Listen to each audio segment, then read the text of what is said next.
News টুডেতে আপনাদেরকে স্বাগত। আমি দেখে নিচ্ছি এই মুহূর্তের বিশেষ কিছু খবর। আবারও দুর্ঘটনার কবলে রেল। উত্তরপ্রদেশের গোন্ডায় ভয়াবহ ট্রেন দুর্ঘটনা। দুপুর 2:30 নাগাদ দুর্ঘটনাটি ঘটেছে। অন্তত 10-12টি কামরা লাইনচ্যুত হয়েছে বলেই প্রাথমিকভাবে জানা যাচ্ছে। চণ্ডীগড় থেকে ডিব্রুগড়গামী ডিব্রুগড় এক্সপ্রেসের দুর্ঘটনা। জুন মাসের পর জুলাইয়েও দুর্ঘটনার কবলে রেল। আহত বহু যাত্রী, বেশ কয়েকজনের মৃত্যুর আশঙ্কাও রয়েছে।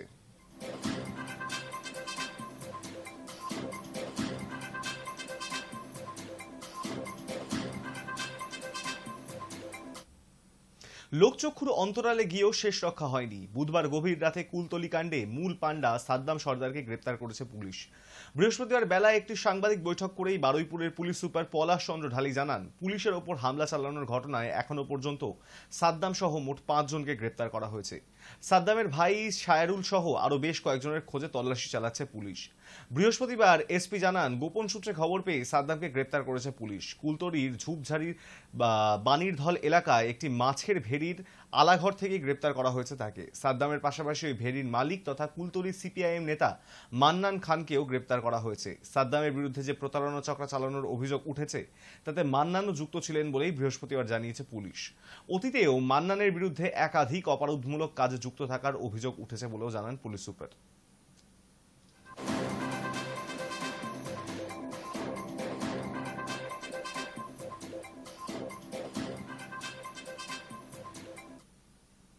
কুলতলির কাণ্ডের মূল পাণ্ডা সাদ্দাম সর্দারকে গ্রেপ্তার করেছে পুলিশ। সাদ্দামের পাশাপাশি ওই ভেড়ির মালিক তথা কুলতলির সিপিআইএম নেতা মান্নান খানের নামও সামনে এসছে। এই প্রসঙ্গে সিপিআইএম নেতা সুজন চক্রবর্তী কি বলেছেন শোনাব। দেখুন, সাদ্দাম বলে যে অপরাধী সুরঙ্গ করে একেবারে মাতলা পর্যন্ত, সুন্দরবন পর্যন্ত জয়যোগ পালিয়ে যাওয়ার ব্যবস্থা, পুলিশের থেকে ছিনতাই করে নিয়ে চলে গেল, তৃণমূলের শাসক দলের নেতা এবং তাদের ঘনিষ্ঠ, এতদিন ধরে পুলিশ কিছু করতে পারছিল না। যাই হোক, শেষমেশ গতকালকে তাকে গ্রেপ্তার করা হয়েছে। কেন এতদিন সময় লাগলো? এত তৃণমূলের দাপট, সেটা তৃণমূলের নেতারা বলতে পারবেন কি পুলিশ প্রশাসন বলতে পারবে। এখন কোথা থেকে তিনি গ্রেপ্তার হয়েছেন বলে কি একটা নাম বলছে, ওই নামে তো সিপিএম এর কোনো লোক ওখানে নেই। মান্নান খান নাকি একটা নাম বলছে সিপিএম এর নেতা ছেড়ে দিন, ওই নামে সিপিএম এর লোক ওখানে কেউ আছে বলে মনে হয় না। এটা একটা ফলস ব্লেম দেবার চেষ্টা করা হচ্ছে, এবং করা হচ্ছে আসলে সাদ্দামকে বাঁচানোর জন্য। যিনি অভিযোগ করছেন এমএলএ, বিশাল বাংলোর অধিকারী তিনি কি করে হয়েছেন, পারলে সেই প্রশ্নটার উত্তর দিন। সেটা না করে আগের এমএলএ বেচারা রামশঙ্কর হঠাৎ তার নাম যুক্ত করে দিলেন। এটা আসলে ধরা পড়ে গেছে বলে ঘাট থেকে দোষ চাপানোর জন্য কাউকে শিকন্ডি করতে হবে। অতএব হয়তো সিপিএম এর কথা মনে পড়েছে। মান্নান খান বলে সিপিএম এর কোনো নেতা ছেড়ে দিন, কোনো কর্মী ওখানে নেই। কলকাতার 58টি গুরুত্বপূর্ণ রাস্তার মোড়ে হকার বসানো যাবে না। সম্প্রতি কলকাতা পুরসভার অন্দরে টাউন ভেন্ডিং কমিটির এই রিপোর্টটি নিয়ে ফের একবার আলোচনা শুরু হয়েছে। কলকাতা শহরের ফুটপাত থেকে জবরদখলকারীদের বিরুদ্ধে ব্যবস্থা নিতে নির্দেশ দিয়েছিলেন মুখ্যমন্ত্রী মমতা বন্দ্যোপাধ্যায়। আর সেই নির্দেশের পরেই মুখ্যমন্ত্রীর গড়ে দেওয়া হাই পাওয়ার কমিটি বৈঠক করে এ বিষয়ে উদ্যোগী হয়েছে। এর সঙ্গে কলকাতায় ফুটপাতে বসা হকারদের নিয়ে সমীক্ষার কাজ শুরু করেছে কলকাতা পুরসভা। এসবের মধ্যেই পুরসভার অন্দরে আলোচনা শুরু হয়েছে হকার সংক্রান্ত বিষয়ে টাউন ভেন্ডিং কমিটির একটি রিপোর্ট নিয়েও। যদিও টাউন ভেন্ডিং কমিটির এই রিপোর্ট নতুন বিষয় নয় পুরো আধিকারিকদের কাছেই, কারণ গত বছর 4 আগস্ট বেহালা চৌরাস্তার বরিশা স্কুলের প্রাথমিক বিভাগের ছাত্র সৌরনীল সরকারের পথ দুর্ঘটনার মৃত্যুর পর সেই রিপোর্টটি জমা পড়েছিল কলকাতা পুরসভার কাছে। আর সেই রিপোর্টে বলা হয়েছিল কলকাতার গুরুত্বপূর্ণ 58টি মোড়ে কোনো হকারের ডালা বসতে দেওয়া যাবে না। শুধু তাই নয়, মোড়গুলি থেকে 50 ফুটের মধ্যে কোনো হকারকে বসতে দিতে পারবে না।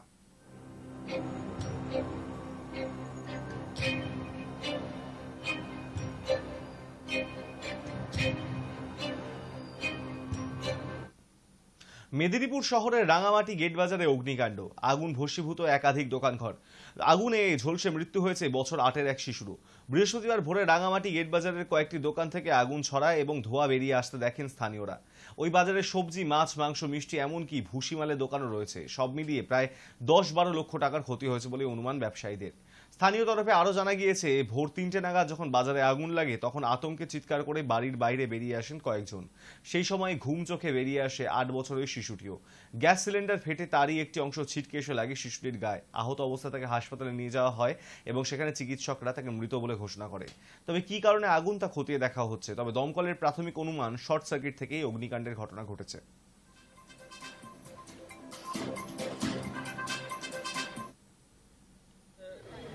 বাড়িতে আমি ঘুমাচ্ছি, তো ঘুমাতে ঘুম ধরে এসে দিয়ে উঠে দেখছি ফ্যানের বাতাসটা গরম লাগছে। আমি গরম কেন লাগছে আগুনের মধ্যে, তখন আমি কপাট খুলে বেরিয়েছি। কপাট খুলে বেরিয়ে দেখছি পুরা ধাও ধাও ধাও ধাও আগুন করছে। তখন তার করার কিছু নেই। তখন যে ওই বাচ্চাটা আর আমি করে ওইখানটায় দাঁড়িয়ে আছি, আগুন দেখছি। গ্যাস সিলিন্ডারটা এসে হাতটায় মারলাম, হাতটায় মারতে বাচ্চাটার পেটটালি সঙ্গে সঙ্গে ভূমিগুলা বেরিয়ে হাসপাতালে মানে গ্যাস সিলিন্ডারটা আপনাদের বাড়ির থেকেই না, ওই মিষ্টি দোকান আছে। আচ্ছা। মাঝরাতে মুরগির গাড়ি নিয়ে ফিরছিলেন অভিযোগ। সেই সময় গাড়ি দাঁড় করিয়ে কর্তব্যরত পুলিশ আধিকারিক তোলা চাইছিলেন। বৈধ গাড়ির কাগজ থাকার পরও তোলা চাওয়ার দাবি, আর দাবি মেটাতে না পারায় ওই গাড়ির চালককে মারধর করা হয় বলে অভিযোগ। এর প্রতিবাদে বড় সিদ্ধান্ত নিল West Bengal poultry traders association. বৃহস্পতিবার থেকে অনির্দিষ্টকালের জন্য বন্ধ করা হলো মুরগি পরিবহনের। এর জেরে বাজারে অধিক দামে মুরগি কিনতে হতে পারে। West Bengal poultry traders association জিন্দাবাদ, জিন্দাবাদ, জিন্দাবাদ। পুলিশের এই নারকীয় অত্যাচারের বিরুদ্ধে সর্বস্তরের মানুষ। বাংলাদেশের রাজধানী ঢাকায় বুধবার রাতে সারাক্ষণ বিরোধী আন্দোলনকারীদের ওপর গুলি চালানোর অভিযোগ। পুলিশের লাঠি এবং ছোড়া গুলিতে অন্তত 6 জন আন্দোলনকারী গুরুতর জখম হয়েছেন বলে সে দেশের এক সংবাদ মাধ্যম সূত্রে খবর। ঘটনার প্রতিবাদে বৃহস্পতিবার সর্বাত্মক অবরোধের ডাক দিয়েছে সংরক্ষণ বিরোধী আন্দোলনকারীরা।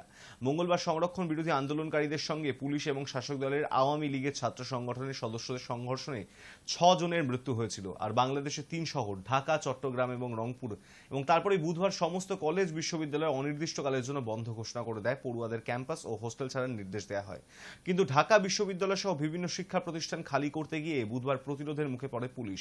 শেষ পর্যন্ত এলাকায় ঢাকা চট্টগ্রাম মহাসড়ক অবরোধ করে আন্দোলনকারীরা, আর সেখানেই রাতে বাধে সংঘর্ষ।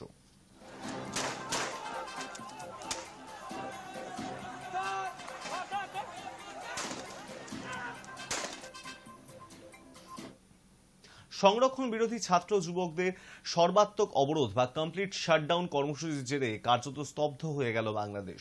রাজধানী ঢাকা সহ সে দেশের বিভিন্ন শহরে বৃহস্পতিবার বন্ধের চেহারা নিয়েছে। হাসপাতাল, সংবাদ মাধ্যম এবং জরুরি পরিষেবা ছাড়া প্রায় সমস্ত বেসরকারি দপ্তর, দোকান বাজার বন্ধ। সংরক্ষণ বিরোধী শিক্ষার্থীদের শান্তিপূর্ণ আন্দোলনে পুলিশ ও আধা সেনার হামলার জেরেই মৃত্যুর প্রতিবাদ, খুনির বিচার এবং সন্ত্রাসমুক্ত ক্যাম্পাস নিশ্চিত করা এবং সংরক্ষণ ব্যবস্থার অবসানের দাবি তুলে বৃহস্পতিবার সর্বাত্মক অবরোধ পালন করেছেন আন্দোলনকারীরা। তাদের বিক্ষোভের জেরে বাংলাদেশের গণপরিবহন ব্যবস্থা স্তব্ধ হয়ে গিয়েছে। জাতীয় সড়কগুলিতে আটকে রয়েছে হাজার হাজার যানবাহন। রাজধানী ঢাকার রাস্তাতেও পুলিশের গাড়ি আর অ্যাম্বুলেন্স ছাড়া অন্য যানবাহনের উপস্থিতির নামমাত্র। তবে অবরোধ চালিয়ে যাচ্ছেন বিক্ষোভকারীরা।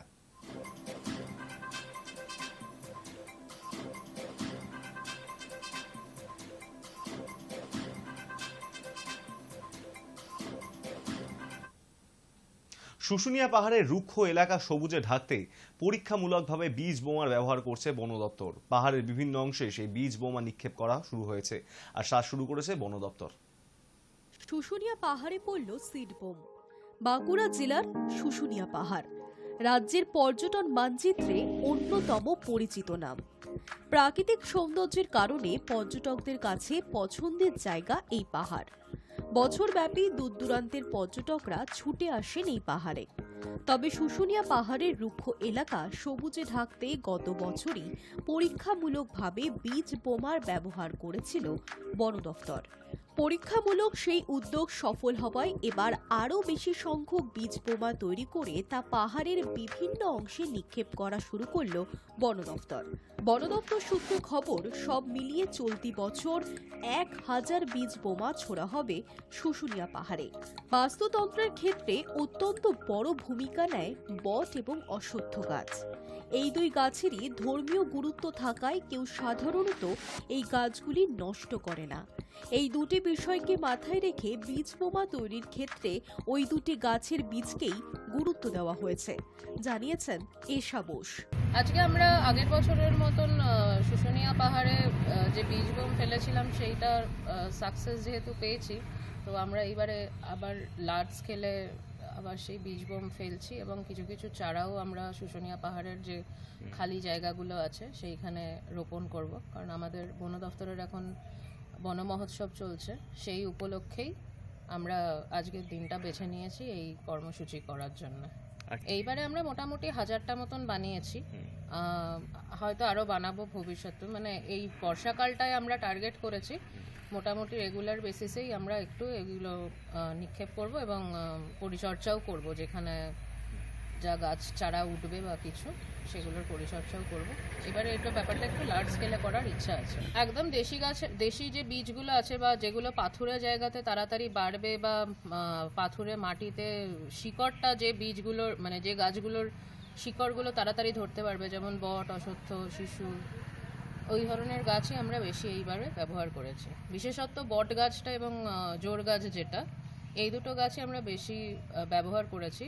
এটা আপনারা জানেনই, বট অশ্বত্থ নিজেরাই মানে এক একটা গাছই এক একটা বাস্তুতন্ত্রের মতন আর কি কাজ করে। মানে ওই একটা গাছকে কেন্দ্র করেই প্রচুর জীব বৈচিত্র্য আমরা দেখতে পাই, সে একটা পোকামাকড়ি বলুন কি সাপ বলুন পাখি বলুন, এবং এই গাছগুলোর একটা মানে ধর্মীয় ইম্পর্টেন্সও আছে। চট করে লোকজন এই গাছগুলোকে ক্ষতি করে না বা কাটে না, তো আমরা ওই জন্য এই গাছগুলোকে এবারে বেশি টার্গেট করেছি যাতে এদের সার্ভাইভালটা আমাদের থাকে আর কি। সবুজে ঢাকা বাঁকুড়ার শুশুনিয়া পাহাড়ের সৌন্দর্য দেখতে রাজ্যের বিভিন্ন প্রান্ত এমনকি পার্শ্ববর্তী রাজ্যগুলি থেকেও বহু সংখ্যক পর্যটক আসেন। পাহাড়ের বেশিরভাগ অংশ সবুজে ঢাকা থাকলেও বেশ কিছু জায়গায় গাছ না থাকায় ফাঁকা অবস্থা রয়েছে, যা শুধু পাহাড়ের সৌন্দর্যের ক্ষেত্রে বাধা তাই নয়, পাহাড়ের ভূমিক্ষয় এবং ধসের সম্ভাবনাও বৃদ্ধি করেছে। ক্রমশ ফাঁকা হয়ে যাচ্ছে বনভূমি। এই অবস্থায় পাহাড়ের ফাঁকা অংশে ফের সবুজে ঢাকতে গত বছর থেকেই নয়া পদ্ধতি কাজে লাগাচ্ছে বন দফতর। স্থানীয় মানুষ এবং একাধিক পরিবেশ প্রেমী সংগঠনের সহযোগিতায় বন দফতর গোবর, জৈব সার এবং মাটি নির্দিষ্ট অনুপাতে মিশিয়ে বড় বড় হাত বোমার আকারে মণ্ড তৈরি করেছে। সেই গোলাকার মণ্ডের ভেতর রেখে দেওয়া হয়েছে এক বা একাধিক গাছের বীজ। পাহাড়ে বর্ষা শুরু হতেই সেই বোমা ছুড়ে দেওয়া হচ্ছে রুক্ষ ও ফাঁকা এলাকাগুলিতে। এই বোমা বৃষ্টির জলে ভেঙে গিয়ে প্রথমে রুক্ষ এলাকার উপর তৈরি করছে গোবর ও জৈব সার সমৃদ্ধ মাটির একটি স্তর। সেই স্তরে সহজেই বোমার ভিতরে থাকা বীজ অঙ্কুরিত হয়ে জন্ম নিচ্ছে চারা গাছ। আজকে ছাতনা বেঞ্চ আর আমাদের শুশুনিয়া মাঙ্গলিক সংঘ বন মহোৎসব উপলক্ষে আমরা অ্যাকচুয়ালি পাহাড়ের যেসব জায়গাগুলো আছে সেই জায়গাগুলোতে আমরা অ্যাকচুয়ালি সিড বোম ছড়াচ্ছি, কিছু গাছও লাগাচ্ছি এই রুক্ষ জায়গাগুলোকে ঠিক করার জন্য। আমরা শুশুনিয়া মাঙ্গলিক সংঘ যোগদান করেছি, আর এই যে সিড বোমগুলো ছড়ানো হলো এগুলি নতুন চারা হয়ে এই রুক্ষ জায়গাগুলোকে আবার সবুজের রূপান্তর করবে এই আশা রাখছি। গত বছরের মতো এবছরও এই সিড বোমাতে সাফল্য আসবে বলে মনে করছে ছাতনা বন দফতর। Hi news network. প্যারিস অলিম্পিক্সে এবার নতুন কয়েকটি খেলা যুক্ত হয়েছে। আগের অলিম্পিক্সে হওয়া কয়েকটি খেলাকে ফিরিয়ে আনা হয়েছে, আবার টোকিও অলিম্পিক্সে থাকা কিছু খেলা বাদও পড়েছে। এবারের গেমস আগের বারের থেকে বেশ কিছুটা আলাদা। সব মিলিয়ে 32 রকম খেলার আয়োজন থাকছে প্যারিস অলিম্পিক্সে। প্যারিস অলিম্পিক্সে এবার নতুন কয়েকটি খেলা যুক্ত হয়েছে। আগে অলিম্পিক্সে হওয়া কয়েকটি খেলাকে ফিরিয়ে আনা হয়েছে, আবার টোকিও অলিম্পিক্সে থাকা কিছু খেলা বাদও পড়েছে।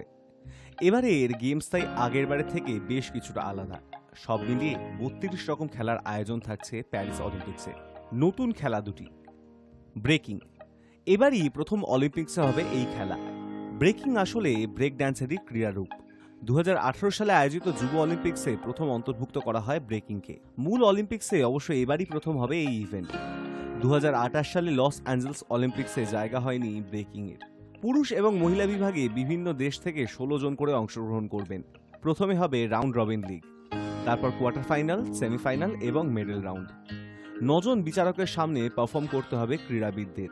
কোন গান বা মিউজিকের সঙ্গে নাচতে হবে তা আগে জানতে পারবেন না প্রতিযোগীরা। নতুন এই খেলায় আমেরিকা, জাপান, কানাডা, লিথুয়ানিয়া এবং ফ্রান্স সোনার পদকে লড়াইয়ে থাকবে বলে মনে করা হচ্ছে। কায়াক ক্রস, জলের এই খেলায় একসঙ্গে প্রতিদ্বন্দ্বিতা করবেন 4 জন। একই র্যাম্প থেকে লড়াই করতে হয়। পুরুষ এবং মহিলা 2 বিভাগই থাকছে। সোনার মূল দাবিদার ব্রিটেন এবং অস্ট্রেলিয়া। পদকের লড়াইয়ে থাকবে ইটালি, ফ্রান্স, চীন, আমেরিকার মতন দেশগুলিও। দ্বিতীয়বার হবে যে 4টি খেলা। সার্ফিং, প্রথমবার সার্ফিং হয়েছিল গত টোকিও অলিম্পিক্সে। প্যারিসের আয়োজকরাও এই খেলাকে তালিকায় রেখেছেন, তবে অলিম্পিক্সের মূল শহরে হবে না সার্ফিং। প্যারিস থেকে 9000 কিলোমিটার দূরে তাইতি দ্বীপে এই ইভেন্ট হবে। সার্ফিংয়ে সোনা জয়ের মূল লড়াই হতে পারে আমেরিকা এবং ব্রাজিলের মধ্যে। স্কেটবোর্ডিং, টোকিও গেমসের মতন প্যারিসেও হবে স্কেটবোর্ডিং। দ্বিতীয়বার অলিম্পিক্সে হবে এই খেলা। প্যারিসের রাস্তা এবং একটি পার্কে হবে এই ইভেন্ট। এই খেলায় পুরুষ এবং মহিলা উভয় বিভাগে সোনার পদকের দাবিদার জাপান, আমেরিকা এবং অস্ট্রেলিয়া। স্পোর্টস ক্লাইম্বিং, এই খেলাটিও দ্বিতীয়বার দেখা যাবে অলিম্পিক্সে। সার্ফিং এবং স্কেটবোর্ডিং এর মতন স্পোর্টস ক্লাইম্বিংও হয়েছিল প্রথম টোকিও অলিম্পিক্সে, তবে এবার প্রতিযোগিতা আরও কঠিন হতে যাচ্ছে। থাকছে 2টি বিভাগ, একটি স্পিড ইভেন্ট, দ্বিতীয়টি কম্বাইন্ড ইভেন্ট। 3x3 বাস্কেটবল, অলিম্পিক্সে বাস্কেটবল হচ্ছে 1936 সাল থেকে, কিন্তু দীর্ঘদিন ক্রীড়া তালিকায় জায়গা হয়নি 3x3 বাস্কেটবলের। প্রথমবার হয় টোকিওয়।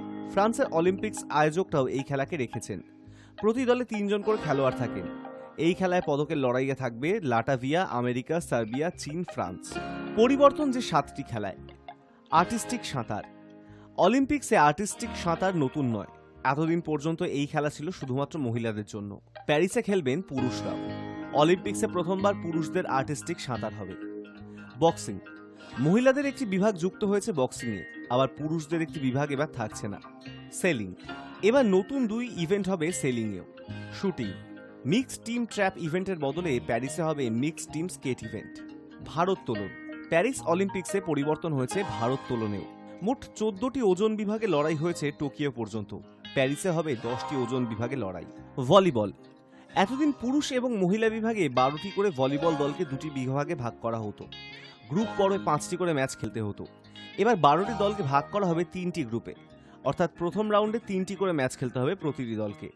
অ্যাথলেটিক্স, অত্যন্ত গুরুত্বপূর্ণ পরিবর্তন হয়েছে অ্যাথলেটিক্সের কিছু ট্র্যাক ইভেন্টে। 200 থেকে 1500 মিটারের দূরত্বের সব দৌড়ের ইভেন্টে এবার প্রথম থাকছে রিপিটেড রাউন্ড।